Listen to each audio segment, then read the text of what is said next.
Sizlar necha Shohruxbek? Bugun 30 bugun 30-iyulda. Visokovoltni bu yoqda qurilish ketyapti. Meni ismim Ibrohim, familiyam Halimov. Ijtimoiy tarmoq ommaviy axborot vakiliman, jamoat nazoratidaman. Shikoyat tushyapti, Visokovoltning pastida qurilish bo'lyapti. Bu kishi Shohrux Mirzo, bloger bu kishi arxitektura, Chustuma arxitektura bo'lim boshlig'i.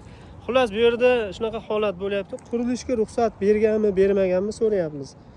Ruxsat berganmi Shuhrat aka? Qurilishga ruxsatnomasi bor buni. Ruxsatnomasi bor ekan qurilishga, lekin bu yoqda Visokovoltni 20 metrlik himoya zonasi bor. Eng uzun o'qidan necha metr chiqadi hozir o'sha yerdan bu yoqqacha? 20 metr chiqadi. Mana masjidgacha 20 metr chiqadi. 20 metr bu yoqqacha chiqadi. Qurilish qilish mumkin emas. Qurilish Odam qilish bo'yidan mumkin. baland daraxt ham ekish mumkin. Necha metr bo'lish kerak o'zi Shuhrat aka? Moy mintaqasi lepdan 20 metr bo'lishi kerak. 20 metr bo'lish kerak ekan. Demak, mana shu betondan bu yog'ini o'lchash kerak-da. Mana shu yerdanmi? Yo'q, mana bu yerda, mana. Qarang. Ibrohim aka.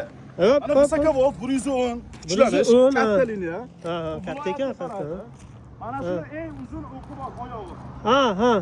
Eng uzun oyog'ini tagidan, eng uzun oyog'ini ostidan. Hop, ana shu yerdan, ha. 20 metr bu yoqqa yuriladi. Xo'p, yuring 20 metr. Hop, Primерно yuring. hisoblasak 1,5 metr bo'lsa, Xo'p, 1 1 2 3 4 5 6 7 8 9 10 12 13 14 15 16 17 mana metrda o'lchaysiz-ku. Ha. 20 metr mana shu yer to'xtagan sababiki biz mana shu o'sha Miral aka mana ishonchnoma orqali bularni shu nima dedi salomatlikni ko'tarmoqchi Xullas, mana shu bu hozir bu 20 metr chiqyapti. Mumkin emasmi hozir? 20 metr bo'lishi kerak himoya mintaqasi. Ha, yo'q, Undan keyin mumkin qurilish emas. qilish kerak, to'g'rimi? Ha, lekin buni ruxsatnomasi bor. Men ruxsatnomasini ko'rganman. Ha, ruxsatini kim bergan buni? Qurilish bo'limi bergan, tuman qurilish bo'limi. Chustiki bergan. Ha, demak siz bergansiz. Men bergan. Rahmat sizga. Demak, bu yerda o'rganganmisiz mana shu himoya zonasi bor yo'qligi? Mumkin. Javob beradimi, mumkinmi? Aka buni mana nizolar bo'ladigan bo'lsa, пожалуйста, hech qanaqa Yo'q, mumkinmi, mumkin emas. Men jamoat nazorati sudga bermayman, men jamoat nazoratiman. Mumkin desangiz, mumkin deb qo'yaman. Men o'zim hal qila olmayman. Yo'q, siz mana rahbarsiz. Chunki davlat buni kadastri bor, davlat ro'yxatdan o'tgan. Kadastri bor, tushunarli.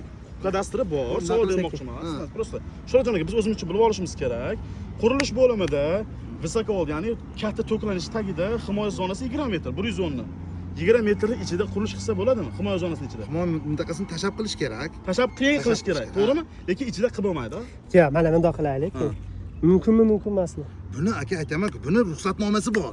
Faqat ruxsatnomani bekor, ruxsatnomaga asosan qilyapti. Buni Ruxsatni siz bergansiz. Ruxsatni men berganman. Yo'q, endi ruxsatni siz mumkin deb bergansiz. Ha, kadastr hujjati bor deb berganman. Yo'q, Kadastr hujjati mana ro'yxatdan shuni. o'tgan. Kadastr hujjati davlat ro'yxatdan o'tgan bo'lsa ham, mana shu 20 metrlik Mumkinmi, mumkin emasmi? himoya zonasi bor. Ana shuni ichida qurilish qilish mumkinmi? Mumkin emas. Mumkin bo'lmasa qanaqa ruxsat berdingiz, jon aka? O'sha ruxsatni berilgan. Aytaman, buni sudga berib ruxsatni bekor qilib olishgan bo'lmasa. To'xtang, siz ruxsat bersangiz, biz sudga nimaga beramiz? Jamoat nazorati bo'lsa, bizga qizig'i yo'q. Siz mumkin desangiz, mumkin. Qurilish qilaversa, mana. Ertaga Tushundim, kadastr emas. Bu yerda qurilishga ruxsat berish haqida gap ketyapti. xo'p bo'ladi. Kadastr hujjati borda, mavjud kadastr hujjati Bo'ladi. borda, davlat ro'yxatdan. Kadastr hujjati bo'lsa, demak, Visokovolt tagida bo'lsa ham, qurilish mumkin bo'lmasa ham ruxsat kelib beraverasiz. o'rganib ko'rib berish kerak. Kelib Asli. o'rganganmisiz? Men kelib o'zim kelib o'rganganman. Visokovolt tagidaligini bilib turib ruxsat berganmisiz qurilishga? Ha. Ha, ruxsat berganlar, o'shanga aytyapman. bo'ldi. Yo'q, ruxsat berganlar. Berganman. Berganlar. Ana ruxsatnomam bor. Ruxsatnoma bor, ruxsat berganlar. Lekin men so'raydigan narsam, agar mumkin bo'lsa, bir og'iz bu yerga qurilish qilish ruxsat bergansiz, lekin Visokovoltning ostida qurilish qilish mumkinmi, Shuhrat aka? Ruxsat berganmanki, demak mumkin-da. Men ruxsat Ha, berganman. mumkin. Ha, o'shani so'rayapman. mumkin ekan, Ha, siz o'zlari bergan ekanlar, o'shani so'rayapman. Ruxsati bo'ldi. Demak, Visokovoltni bu yoqda qurilish ketyapti. Yaxshi. Akam o'zlari ta'sirladilar, ruxsat bergansiz. Rahmat, tadbirkorga shunchalik sharoit yaratib bergan Chustuma arxitekturasiga. Bo'ldi. Endi buni nimaga